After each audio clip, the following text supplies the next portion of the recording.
HSC 2025-এর physics প্রথম পত্রের প্রশ্ন উত্তর ক্লাসে তোমাদের সবাইকে স্বাগতম। 4 একক ও 5 একক মানের দুইটি ভেক্টর কোনো বিন্দুতে 60 ডিগ্রি কোণে ক্রিয়াশীল হলে স্কেলার গুণফল কত হবে? সেক্ষেত্রে প্রথম প্রশ্নের উত্তর হবে 10 একক। কত? 10 একক। পি ভেক্টর ও কি ভেক্টর এর লব্ধির সর্বনিম্ন মান কোনটি? পি ভেক্টর ও কি ভেক্টর এর লব্ধির সর্বনিম্ন মান কোনটি? উত্তর হবে পি ভেক্টর মাইনাস কি ভেক্টর। ঘূর্ণনরত বস্তুর ক্ষেত্রে প্রযুক্ত বল ও অবস্থান ভেক্টরের মধ্যবর্তী কোণ থিটা হলে থিটা ইকুয়াল 180 ডিগ্রি হলে ঘূর্ণন বল সর্বোচ্চ হবে। থিটা ইকুয়াল 0 ডিগ্রি হলে ঘূর্ণন বল সর্বনিম্ন হবে। থিটা ইকুয়াল 90 ডিগ্রি হলে ঘূর্ণন বল সর্বোচ্চ হবে। সেক্ষেত্রে তোমাদের 3 নম্বর প্রশ্নের উত্তর হবে 2 ও 3। উত্তর হবে 2 ও 3।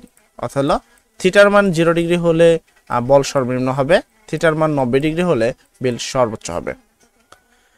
এর পরবর্তী প্রশ্ন হলো I plus K J plus K cross K সমান কত? তাহলে আই আর জে মিলা জে আর কে মিলা হবে আই এর সাথে তুমি কে করলে সেক্ষেত্রে তুমি 4 নম্বর প্রশ্ন উত্তর পাবে হলো জে। নিচের উদ্দীপকের আলোকে 5 ও 6 নম্বর প্রশ্ন উত্তর দাও। পি সমান এখানে একটা ভেক্টর এবং কিউ সমান এখানে একটা ভেক্টর। ভেক্টর দ্বারা লব্ধির মান কত? সেক্ষেত্রে 5 নম্বর প্রশ্নের উত্তর হবে √19। P vector O Q vector এর লব্ধির সমান্তরাল একক ভেক্টর কোনটি? সেক্ষেত্রে 6 নম্বর প্রশ্নের উত্তর হবে হলো তোমাদের পদ 2 নম্বরটা √3/√19 আই 3/√19 জে মাইনাস 1/√19 কে। জড়তার ভ্রামকের একক কোনটি? জড়তার ভ্রামকের একক কোনটি? উত্তর হবে কেজি মিটার স্কয়ার। জড়তার ভ্রামকের একক হলো কেজি মিটার স্কয়ার। 3/2 মোল গ্যাসের জন্য আদর্শ গ্যাসের সমীকরণ হবে 3/2 কত? 3/2 মোলের গ্যাসের জন্য আদর্শ গ্যাসের সমীকরণ হবে 2pb ইকুয়াল 3RT। এসটিপিতে সকল গ্যাসের মোলার আয়তন কোনটি? এসটিপিতে সকল গ্যাসের মোলার আয়তন কত? সেক্ষেত্রে তবে 22.4 লিটার। উত্তর হবে কত? 22.4 লিটার। এরপর চলবে আমরা 10 নম্বর প্রশ্নে।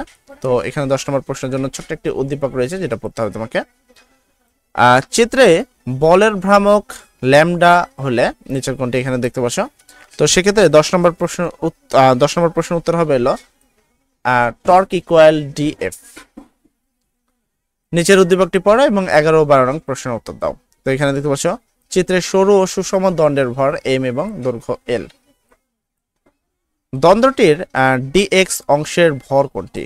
দণ্ডটির ডিএক্স অংশের ভর কোনটি? উত্তর হবে M L inverse dx. AB ঘূর্ণন অক্ষের সাপেক্ষে দণ্ডটির জড়তার ভ্রামকের সমকলিত রূপ কোনটি? সেক্ষেত্রে 12 নম্বর প্রশ্ন উত্তর হবে m/2 তোমার এক্স স্কয়ার। এম ভরের একটি বস্তুর গতিশীল ই হলে এর ভরবেগ কত? এম ভরের একটি বস্তুর গতিশীল ই হলে গতিশক্তি ই হলে এর ভরবেগ কত? সেক্ষেত্রে উত্তর হবে √2mE। এরপরে নিচের উদ্দীপকটি পড়ে 14 ও 15 নম্বর প্রশ্ন উত্তর দাও। কোন বস্তুতে F ইকুয়াল এত নিউটন মানের বল 2 সেকেন্ড ক্রিয়া করার ফলে বস্তুটির দিকে বেগ এত হলো, ক্ষমতা কত? প্রশ্ন হলো 14 নম্বর, ক্ষমতা কত? Equal 6 watt. বলের দ্বারা কৃত কাজ কত? তো এখানে যে বলটা আছে সেই বলের দ্বারা কৃত কাজ কত? সেক্ষেত্রে উত্তর হবে 12 জুল। সর্বোচ্চ কাজের জন্য প্রযুক্ত বল ও সরণের মধ্যবর্তী কোণ ড্যাশ। সর্বোচ্চ কাজের জন্য প্রযুক্ত বল ও সরণের মধ্যবর্তী কোণ ড্যাশ। সেক্ষেত্রে উত্তর হবে 0 ডিগ্রি। উত্তর হবে কত ডিগ্রি? 0 ডিগ্রি। এর পরবর্তী প্রশ্ন যদি আমরা আসি, নিচের উদ্দীপকটি পড়ো এবং 17 এবং 18 নম্বর প্রশ্ন উত্তর দাও। 60 মিটার উঁচু হতে একটি বস্তুকে ভূমিতে পড়ল। বস্তুটি ভূমিতে কত বেগে পড়বে? বস্তুটি ভূমিতে কত বেগে পড়বে যেহেতু 40 মিটার উচ্চতে ছিল? সেক্ষেত্রে 17 নম্বর প্রশ্ন উত্তর হবে 28 ms/s বেগে পড়বে। 28 ms/s। ভূমি হতে কত উচ্চতায় বস্তুটির গতিশক্তি বিভব শক্তির দ্বিগুণ হবে? ভূমি হতে কত উচ্চতায় বস্তুটির বিভব শক্তি গতিশক্তির দ্বিগুণ হবে। উত্তর হবে 13.33 মিটার।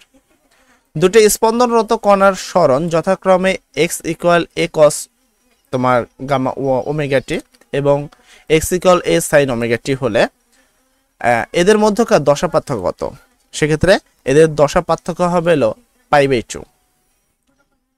একটি সরল দোলকের কার্যকর দৈর্ঘ্য অর্ধেক করে পৃথিবীর কেন্দ্রে নিয়ে গেলে এদের দোলনকাল, সেক্ষেত্রে তো দোলনকাল কত হবে? সেক্ষেত্রে উত্তর হবে অসীম হবে, দোলনকাল অসীম হবে। gt স্কোয়ার মানে জি বনাম টি স্কোয়ার লেখচিত্রটির প্রকৃত কিরূপ হবে? জি বনাম টি স্কোয়ার লেখচিত্রের প্রকৃত রূপ কিরূপ হবে? সেক্ষেত্রে উত্তরটা হবে টি স্কোয়ার বাই জি। তারপরে 100 নিউটন পার মিটার স্প্রিং ধ্রুবক সম্পন্ন একটি স্প্রিংকে 2 সেন্টিমিটার প্রসারিত করতে দৈর্ঘ্য বরাবর প্রযুক্ত করতে হবে। তো সেক্ষেত্রে 22 নম্বর প্রশ্নের উত্তর হবে 2 নিউটন। সম্পৃক্ত বাষ্পের ক্ষেত্রে কোনটি সঠিক? সম্পৃক্ত বাষ্পের ক্ষেত্রে কোনটি সঠিক? উত্তর হবে বয়েল এবং চার্লসের সূত্র না মানা। বয়েল এবং চার্লসের সূত্র না মানা। পরম তাপমাত্রার স্কেলে চাপের সূত্র হলো, পরম তাপমাত্রার স্কেলে চাপের সূত্র হলো, সেক্ষেত্রে হবে পি সমানুপাতিক টি। পি সমানুপাতিক টি। চূড়ান্ত তাপমাত্রা আদি তাপমাত্রা কত গুণ হলে কোনো নির্দিষ্ট গ্যাসের মূল গড় বর্গ বেগ দ্বিগুণ হবে? সেক্ষেত্রে 25 নম্বর প্রশ্ন উত্তর হবে 4 গুণ হলে। তো আজকের ক্লাস এতটুকুই। নেক্সট লাইভ ক্লাসে তোমাদের সাথে দেখা হবে ইনশাআল্লাহ। সবাই ভালো থাকবে, সব জন্য দোয়া করি। আসসালামু আলাইকুম।